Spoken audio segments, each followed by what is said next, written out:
This is day 20 of Forge keyword updates every day until the product ships. Today we're going to do our first completed assembly of the Master's Forge keyplate. In yesterday's video we finalized the design of the circuit board that carries all of our snap action switches.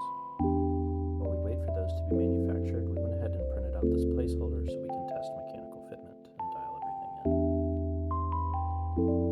In a production environment, those switches will be surface mounted, so I'll be able to flip the entire assembly upside down, which will make things a lot easier. Here I have to be a little more careful.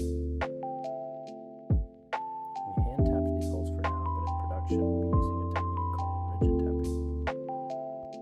We'll also have a jig to help with more efficient folding of the origami exoskeleton, but for now we just find a way to make it work.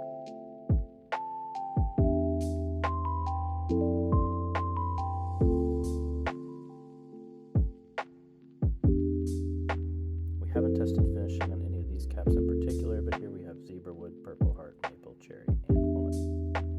Even though we tested every component individually and we're confident about the assembly, it's still just really exciting to see all these pieces coming together at once and to get your hands on it and feel it. There's still some small things we'll continue to tweak on this, but that's nothing to stop us from moving forward.